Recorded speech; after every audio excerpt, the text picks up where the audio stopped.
नमस्कार मित्रांनो. आज आपण अनेकांना होणाऱ्या पण अनेकदा दुर्लक्ष केल्या जाणाऱ्या एका महत्त्वाच्या आजाराबद्दल माहिती घेणार आहोत. या आजाराचे नाव आहे ॲपेंडिसायटिस. पोटाच्या उजव्या खालच्या भागात अचानक तीव्र वेदना सुरू झाल्या तर त्या अपेंडिक्सच्या दाहामुळे असू शकतात. योग्य वेळी उपचार न केल्यास हा आजार गंभीर स्वरूप धारण करू शकतो. त्यामुळे या व्हिडिओमध्ये आपण अपेंडिक्स म्हणजे काय, त्याचे कार्य, अपेंडिसायटिस का होतो, त्याची लक्षणे, निदान, उपचार, शस्त्रक्रिया, शस्त्रक्रियेनंतरची काळजी आणि कोणत्या लक्षणाकडे दुर्लक्ष करू नये याची सविस्तर माहिती जाणून घेणार आहोत. अपेंडिक्स म्हणजे काय? अपेंडिक्स हा आपल्या शरीरातील एक लहान बोटासारखा दिसणारा अवयव आहे. तो मोठ्या आतड्याच्या सुरुवातीच्या भागाला जोडलेला असतो आणि पोटाच्या उजव्या खालच्या बाजूला असतो. त्याची लांबी साधारणपणे 6 ते 10 सेंटीमीटर असते. अपेंडिक्स म्हणजे काय? पूर्वी अपेंडिक्सचा काही उपयोग नसल्याचे मानले जात होते. मात्र आता काही संशोधनानुसार तो शरीरातील चांगल्या जीवाणूंना सुरक्षित ठेवण्यास आणि रोगप्रतिकारशक्तीशी संबंधित काही भूमिका बजावू शकतो. तरीही अपेंडिक्स काढून टाकल्यावर व्यक्ती सामान्य आयुष्य जगू शकते. अपेंडिसायटिस म्हणजे काय? अपेंडिक्समध्ये सूज येणे किंवा संसर्ग होणे म्हणजेच अपेंडिसायटिस. हा आजार कोणालाही होऊ शकतो, परंतु तरुणांमध्ये अधिक आढळतो. उपचारात विलंब झाल्यास अपेंडिक्स फुटू शकतो आणि पोटात गंभीर संसर्ग पसरू शकतो. अपेंडिसायटिस का होतो?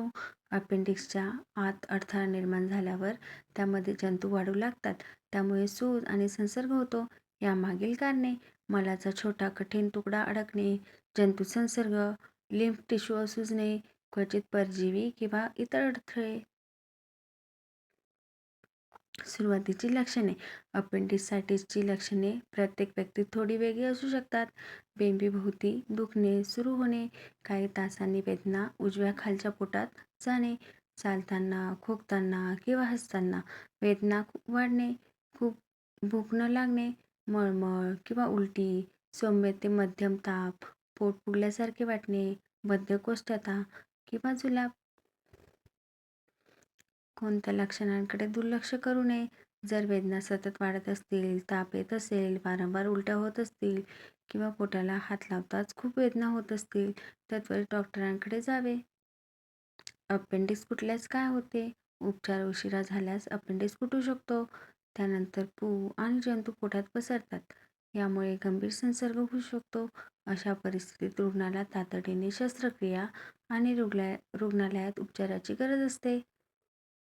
डॉक्टर निदान कसे करतात? रुग्णांची लक्षणे विचारतात, पोटाची तपासणी करतात, रक्त तपासणीत संसर्गाची चिन्हे पाहतात, लघवीची तपासणी करतात, अल्ट्रासाऊंड किंवा सीटी स्कॅन करतात. उपचार: अपेंडिसायटिसमध्ये उपचार रुग्णाच्या परिस्थितीनुसार ठरवले जातात. सुरुवातीला द्रव आणि प्रतिजैविके दिले जाऊ शकतात.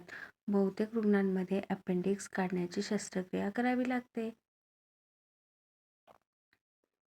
शस्त्रक्रियेचे प्रकार: लॅप्रोस्कोपिक शस्त्रक्रिया छोट्या चिरांमधून केली जाते. वेदना कमी होतात आणि रुग्ण लवकर बरा होतो.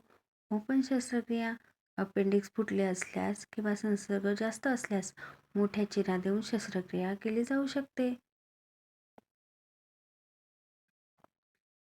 शस्त्रक्रियेनंतरची काळजी: डॉक्टरांनी सांगितलेली औषधे वेळेवर घ्या, जखम स्वच्छ आणि कोरडी ठेवा, काही दिवस जड वजन उचलू नका, हलका आणि पचायला सोपा आहार घ्या, पुरेसे पाणी प्या, ताप, पू किंवा जखम लाल झाल्यास डॉक्टरांना दाखवा. कोणता आहार घ्यावा? शस्त्रक्रियेनंतर मूग डाळ, खिचडी, पातळ डाळ, सूप, दही.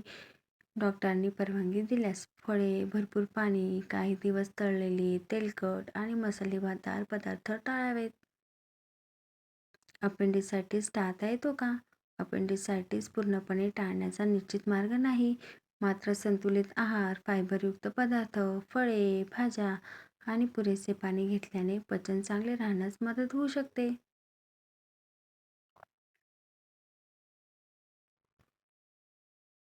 अपेंडिक्सबद्दल गैरसमज. अपेंडिक्स काढल्यावर माणूस कमकुवत होतो. सत्य: बहुतांश लोक शस्त्रक्रियेनंतर पूर्णपणे सामान्य आयुष्य जगू शकतात. गैरसमज: पोटदुखीने म्हणजे नेहमी अपेंडिक्स. सत्य: पोटदुखीची अनेक कारणे असतात. योग्य तपासणी आवश्यक असते. गैरसमज: वेदना कमी झाल्या म्हणजे आजार बरा झाला. सत्य: काही वेळा अपेंडिक्स फुटल्यावरही वेदना बदलू शकतात, त्यामुळे डॉक्टरांचा सल्ला घ्या. अपेंडिसायटिस हा सामान्य पण गंभीर ठरू शकणारा आजार आहे. पोटाच्या उजव्या खालच्या भागात तीव्र वेदना, ताप, मळमळ किंवा उलटी अशी लक्षणे दिसल्यास स्वतः औषधे घेऊ वेळ घालवू नका.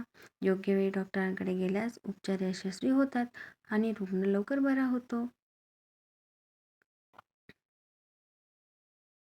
माहिती आवडली असेल तर चॅनलला लाईक करा, शेअर करा आणि सबस्क्राईब करा. पुढच्या व्हिडिओमध्ये तुम्हाला कोणती माहिती ऐकायला आवडेल हे कमेंटमध्ये नक्की सांगा. धन्यवाद.